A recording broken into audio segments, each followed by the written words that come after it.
Hey, good morning, everyone, and welcome to episode 288 of the internet show that brings you fuel for your daily life to help you be successful. This is Fuel for Success. Mike Hopkins, Matt Maddox. It's good to see you all on this wonderful Thursday. Welcome to the show. Today we're going to be talking about routines and things that help you be more successful in your life. And I want to say good morning to my co-host, Matt. Good morning, sir. Good morning, man. Glad to be back on Fuel for Success. Took the last few days off, and I was in the Big Apple and taking care of a little bit of time with Caleb, and it was nice. Had a couple days there. It was really nice, actually. Good to be back home in Florida, though, where there's not a cloud in the sky, my friend. Not one cloud. Nice. Very good. And we woke up yesterday morning, and it was summer here in Minnesota. Went to bed. It was early spring. Woke up. It was summer. So that's the weather change that we have, and I'm happy about that. So, I might get outside a little bit. We'll see what happens. And it looked like your trip to New York was great. Happy for you. Hope you're refreshed and back, ready to add value to our people here. And I know you are. We're ready. We're ready to go. Let's see. We're going to be talking about some routines and different things like that. Today's going to be just a random question day. We grabbed a bunch of questions that came in and decided to kind of mix it up a little bit. This is one of those ice creams where you get all three flavors. Remember I'm talking about the chocolate, strawberry, vanilla. What's that called? Huh? Neapolitan. Yeah, why do they call it that name? I never figured that out. I don't know. That would be an interesting Google. Who I'll was let the you know. lady that used to Google everything you and I ever did, man? I mean, remember Karen? Is that her name? Like Oh, we yeah, would make Karen. we would make a statement or something, and next thing you know, you would come Boom, a there's a link, link. an article, huh? Yeah, boom, Karen, if you're there'd be a link. watching, we miss you. She probably, I know what happened. She used to watch our show at 11:30, and when we moved Yeah. it to 9:30, she wasn't able to make it at that time. I think she still watches though. So Karen, we miss your Google alerts. Yeah, absolutely. Hey, and you're right. We are going to be talking about routines. We've got some other stuff we want to talk about as well today. Let me back that up. Remind our live audience that if you have a question that you want to submit to us, by all means, type it in the chat box, submit it down below. If you're watching later, text us 727-341-5599. Call us out on Twitter. Ask us a question. Send us an email, mike@mattmaddox.com. Or you can even go to the Fuel for Success Facebook page and put a question there, message us, inbox us. Look, if you want to ask a question and you can't figure out how, I don't know how I can help you. We can't help you. So that being said, let's get to the first question, which is, let me ask you this. How important are routines in life? I know we've talked about process, but let's talk about routines specifically. How important are routines in life? Mike, I think that there needs to be a certain, leeway of being spontaneous and, Sure. sometimes it's good to get out of the routine just to, mix things up in life. However, if you're going to succeed in every area, remember, we don't want any flat tires. We want all of the areas of our life working, spiritual life, financial life, our health, our relationships, our, careers, our spiritual life. There's so much to balance, which we're not a big fan of the word balance, but there is a lot to balance. Right. To do it well, to give 100% to all, I don't see any other way that you can do it without routines. You've got to set up routines, for your health. I have routines for my health. I've got routines that I do first thing in the morning. I've got routines for, finances, and setting these up, it was a tough process because, I'm naturally more spontaneous, and routine just felt kind of not as exciting, if you would, felt a little boring, but sometimes sticking to a routine is the very thing that can cause massive success in any area of your life, man. What's your thought on that? Well, I agree 100% in that a lot of times the details of life can easily get away from you, and to develop a routine, in my mind, one of the biggest benefits is that it reduces your mental overhead for accomplishing a lot of the tasks that have to be done in your life. And, I mean, there's a lot of like old proverbial sayings and so forth, colloquialisms, like a place for everything and everything in its place. Just give you an example. I mean, if you have a routine of every time you walk in the house, you put your keys in the same place, guess what? You never lose your keys because they're always there. Never lose. And that's a very small routine, but that's a great example of how routines can help you in your life, help you like eliminate stress and eliminate wasted time, wasted effort, and keep you on track so that you don't have to. I mean, at the end of the day, especially today, in today's really super busy, super full lives that we all live, the last thing we want to do is expend extra mental cycles doing things that should be like no-brainers, right? Yeah. I don't want to have to look for things. I don't want to have to remember. I don't want to have to, dig into something to fix it when it should have been, in a routine. And that's where I see a lot of value in routines. Yeah, what? A lot of people, I'm the same way. I literally tell Caleb this all the time. If you can just do, what did I hear one time? The right thing at the right time every time. So here's the deal. Speaking of routines, they can save you. They can truly save you money. They can save you time. They can save you energy. I think the quality of your life would increase. Mike, a lot of people that shoot from the hip, a lot of people that are disorganized, they don't go anywhere in life. And if, to slow down and be routine driven takes discipline. It takes focus. It takes, having the right habits to be able to stick to a routine. So I think it's very important if someone wants to be successful, Mike. I agree. And anyway, let's move on a little bit because Britton asked a great question. It's where I wanted to go next anyway. She's asking about example of your daily routine. And so really, what are some routines that you've developed in your life? Well, it's changed. It's evolved through the years. A lot of it's evolved, based on, travel, based on business, based on my son. It's a little different when my son is here. So actually, my routines do fluctuate, but I have pretty much the same morning routine. I do take a hot, cold shower. I do swim pretty much first thing every morning as I'll swim. I always make a juice first thing in the morning, drink a lot of water. I like doing my prayer in the morning and my meditation just because it sets my day right. I'm a journaler. So one of my morning routines is to journal the top 10 things that I'm grateful for. And I try to mix it up. Obviously every day it's going to be Caleb, it's going to be God, but I really try to specifically think of things that I'm grateful for. It could be small, it could be simple.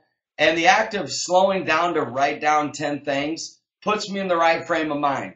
I write out my goals in my, I say journal. It's a moleskin. I mean, I go through moleskins like crazy, but I write down, my goals, always write down my schedule and to-do list.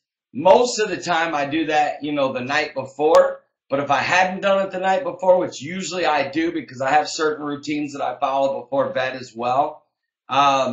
And then from there, I try to work on the most important things right away because there's something about doing the most important work early in the day that gets your momentum going. And then, just depends on the day, depends on the schedule. Do I have coaching sessions? Do I have sales calls to make? Do I have stuff to do with, maybe paperwork, maybe, clients? Our business, it all depends. So mainly start getting work. And one of my routines is to eat or juice every 3 hours. So I always try to slide that in as well. And then, always have a time of personal growth every day. So one of my routines is to spend an hour on personal growth, usually reading or listening to an audiobook or watching, some YouTube videos, stuff like Fuel for Success. I really watch stuff like this every day just to feed my mind. And then of course, try to get in a workout, try to get in some yoga. And, like I said, Brittany, it's different if Caleb's with me. Every single routine is pretty much the same, but if Caleb's with me, obviously I have routines that I do with him with his baseball and just as a dad, training him and preparing him for life. things like that. So that's kind of me, Yeah. Mike. You pretty much the same way? You have any way you approach it differently? Yeah, I'm by nature I'm not a routine person. I am in as much as like the smaller examples of what I said, like I'll always put things back in the same place and so that I know where they're at. And I'll have but I don't have a lot of, well, I do a lot more now than I used to. But I work out every day. It's around the same time every day. I always have oatmeal for breakfast, juicing. Obviously my health routines are very solid. And yeah, there's even like weekly routines, and most of us that in work you already understand routines, but to take those and apply them to your life, I think is critical because on Mondays I do this, on Tuesdays I do that, and so on and so forth. But It's like someone that wants to be a writer. They would have to be in a routine of daily writing. Now, some people there's those few people that are different that write in spurts where they'll like go like 24 hours straight and just write.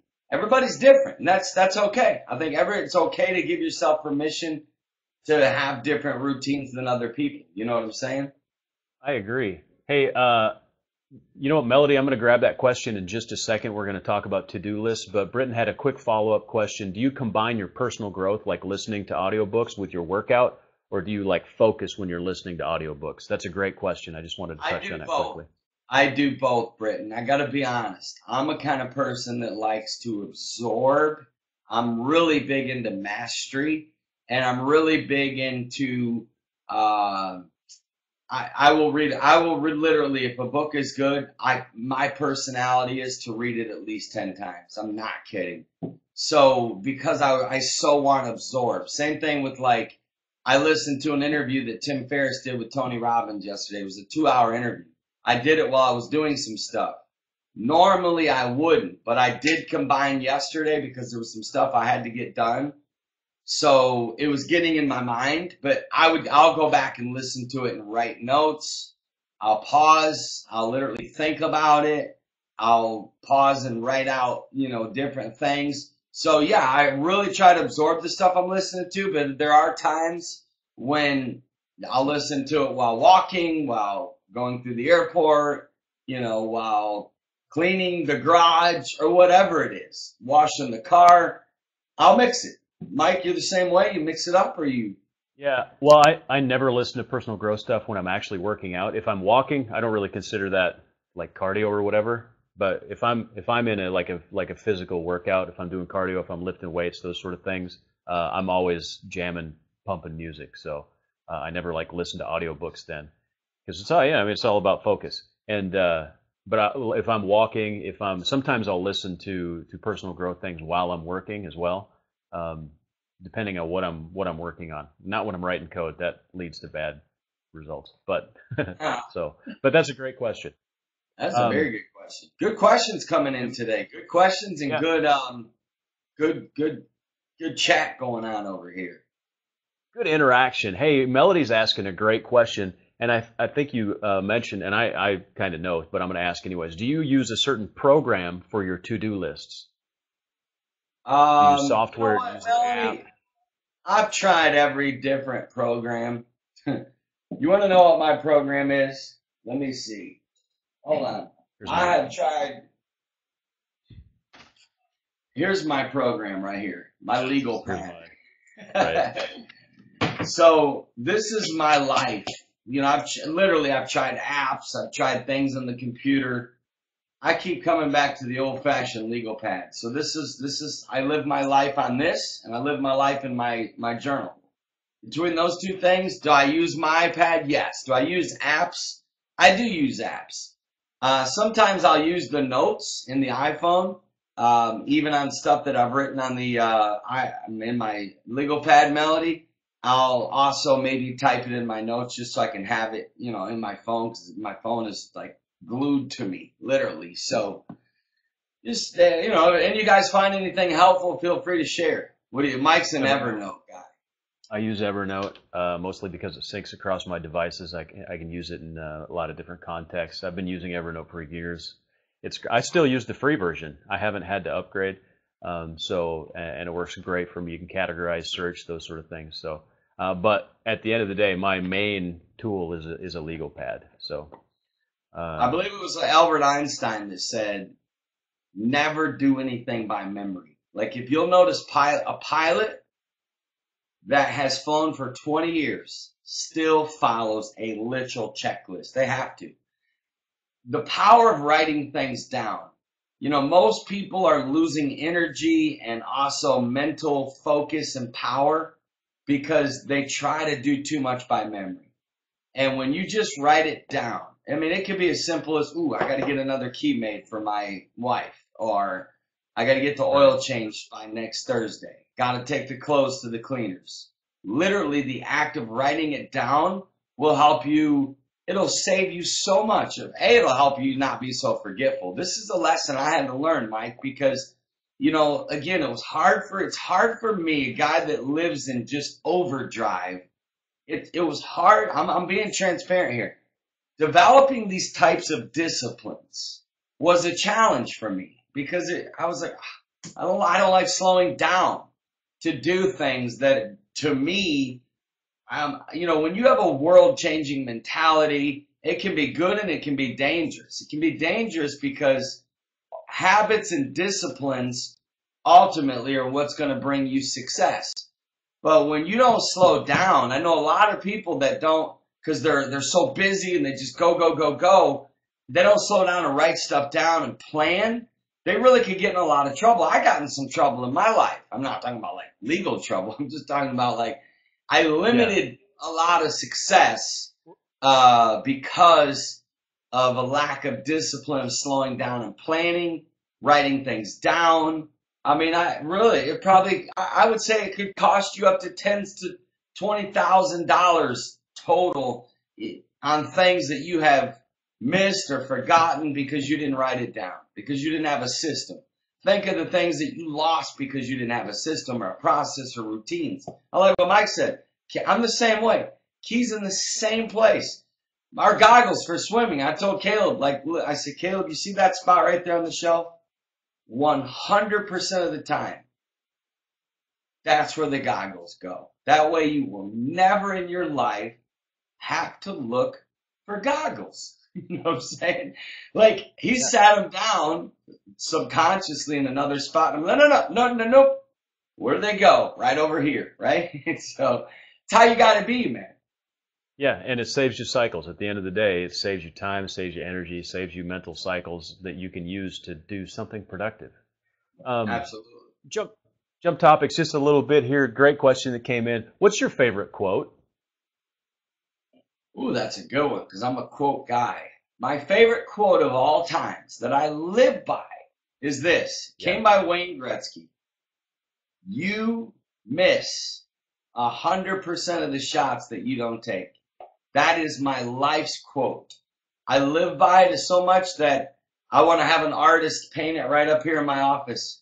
You always miss 100% of the shots that you don't take. I've drilled that in my son. I literally revisit that quote almost every day. It's so embedded in my mind in certain situations where I'm at doubt about maybe trying something. I'm like, hey, no matter what, you 100% miss the shots you don't take. That's my favorite quote. What about you, Mike? That's a hard one. I've got a lot of favorites. Probably my absolute favorite is the one that I've got on my website. It's a quote by Robert Heinlein, who's a science fiction author from way back, but it's really long, so I'm not going to read it. So you can go there, mikehopkins.us, if you want to read it. But it talks about how an individual person should be a lot of different things, and ends up with specialization is for insects, not for people. So that and almost anything Mark Twain has ever said. And lately, my favorite one is if you take a cat by the tail, you will learn things that you can learn in no other way. And that's sort of my life quote today. And because Matt, we've taken a lot of cats by the tail, frankly, and we've We learned a lot. definitely have done that. That's a good one, Mike. Mike's a quote guy. Yeah. I mean, I can't even tell you how many times I've been to Mike in just random conversation and he's throwing a quote out. I'm like, dude, that's good. I'm tweeting that. Hey, That's a good one. So we're at 19 minutes, but I do want to ask you this. I got a couple more questions. We'll see if we can get through them here. If you could name one book, one that everyone Literally, should read, literally one. literally one. Obviously, Mike, And we, can we know the everybody Bible. understand? Yeah, the Bible, straight up the Bible. And the one book of the Bible would be Proverbs. But I'm a book guy. I'm a book nerd. I'm a booker. I love books. I have a lot of books on my iPad, but I still Couldn't love tell books. from your background. Yeah. Yeah, I love books. I love going to bookstores. I've read a lot of books. So to sum it up in one book, if I had to sit down and say, okay, I'm torn between three books right now, Mike. I really am. I'm torn. I'm torn. I'm going to tell you the three I'm torn between, and then I'm going to give you the one book. I'm torn between Think and Grow Rich. I'm torn between the power of positive thinking. And I'm torn between the Success Principles by Jack Canfield, what Mary said. And the one book, if I could only suggest that people read one book, it would be the Success Principles. Bam. Did I do good, Mike? You did good. Mary called it. Good job, Mary. Mary called it. Guess what? Mike, notice that even though the question was one book and you emphasized one book, I subtly slid two other books in there while giving you my one book. Do you know why? Why? Because you're a rule breaker. I'm a rule breaker. You're Actually, a rule I am breaker. a rule And breaker. sometimes that's a good thing. Sometimes it's good. It's brought me a lot of success, and it's also brought me a lot of just. But I try to keep the rules. Whoa. One more great quote. Bad decisions make great stories. So we've used that one a lot on the show. One last question for you. All right. And last question of the day. Share a lesson that God has taught you. Easy question. Easy question. I got a lesson that God has taught me. I'll tell you what, Mike. This is a lesson God. See? He's making sure I say it right because he just interrupted the show. Mike, one of the biggest lessons that God has taught me is to deal with stuff because you cannot run. It's like people that quit a job, okay? Yeah. If you don't learn the lessons that God is trying to teach you, they will come again, and many times in a tougher way. With God, He's gentle. There's nudges. Usually God, believe it or not, doesn't use drastic to deal with us. He really doesn't. But to be honest, one of the biggest lessons that God has taught me is to learn the lesson the easy way rather than the hard way. And that's really, that's like what Jesus said. I'd rather fall on the rock and be broken than the rock fall on me and be crushed. Sometimes, Mike, there's lessons that we need to learn that God is using people to teach us. And our nature is to run. Our nature is to avoid. Our nature is to find a new job or go to another situation. But to be honest, that's not always the wisest. Sometimes the wisest thing is to deal with it, learn from it, and face it rather than avoid it.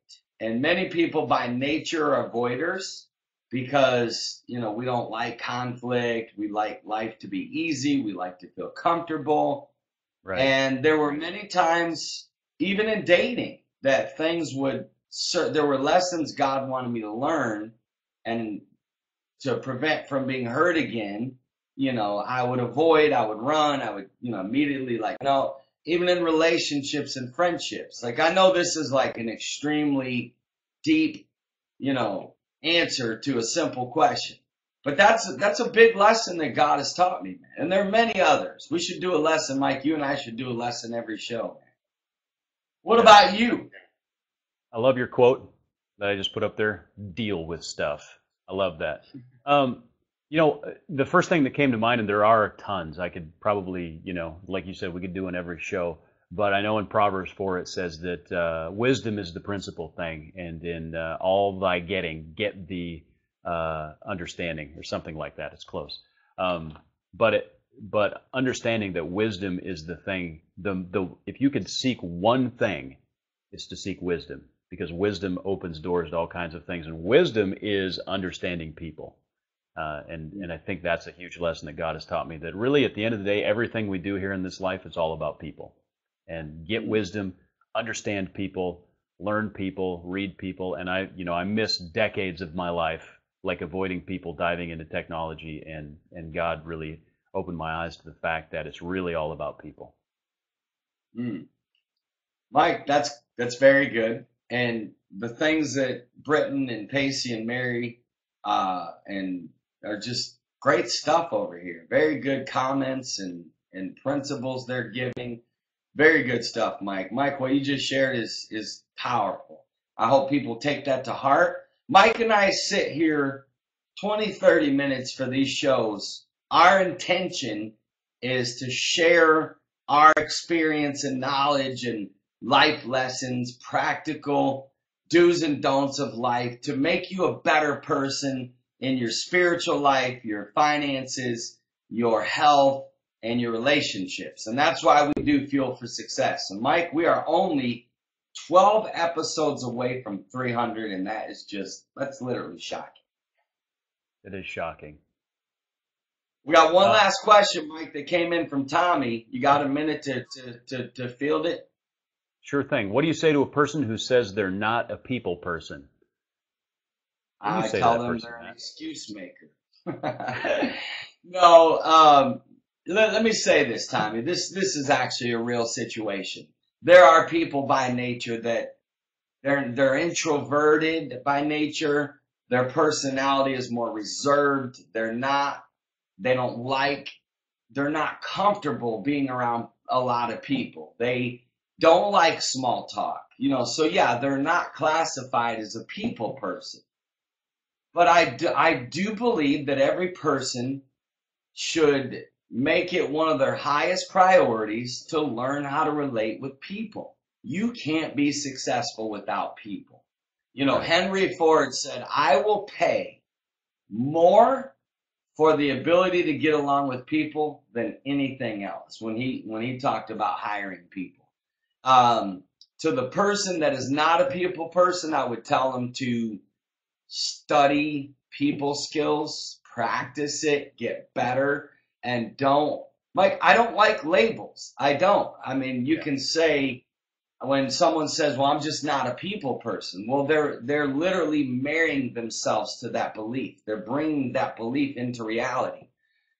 It's okay to admit and maybe say, by nature, it is not within my nature to be Mike, Caleb's always like, Dad, this is not a session, because I so try to say everything right, not because I'm a perfectionist, but because I believe that much in our thoughts and beliefs and words. I really do.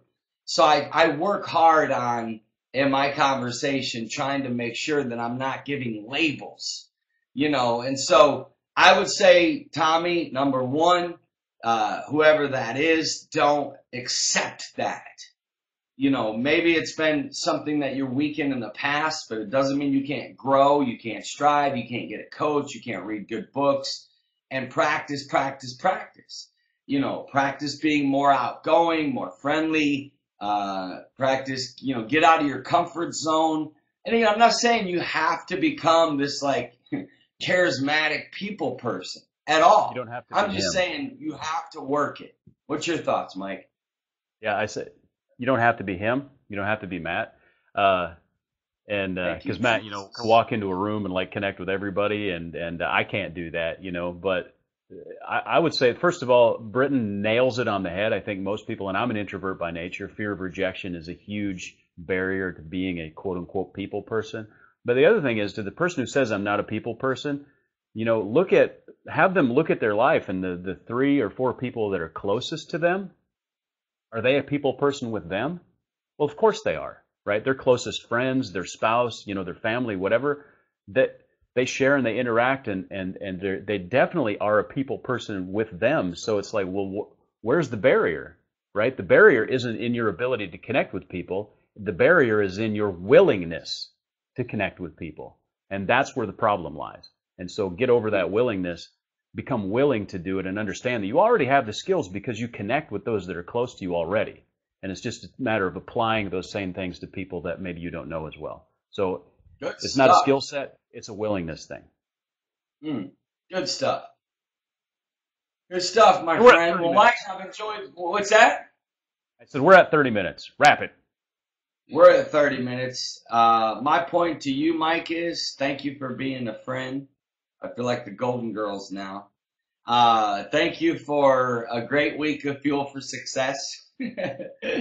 We'll be back Tuesday, and don't forget, here's the good news. We missed Tuesday and Wednesday, okay, guys? We got 207 archived episodes, or 287, excuse me. So you can always go to iTunes and download every single one of these on your I always want to say iPod. You can also watch them on YouTube. You can also go to our website, fuelforsuccess.tv, which I think you should do because they're all categorized.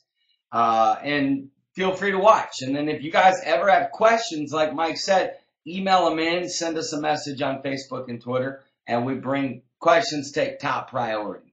Thank you for watching live, all of you. You guys have an awesome weekend, and enjoy your day. And Mike, good stuff. We love you, my friend, and we'll be talking on Tuesday, y'all, for Fuel for Success, my friends. God bless you all. Have a great day.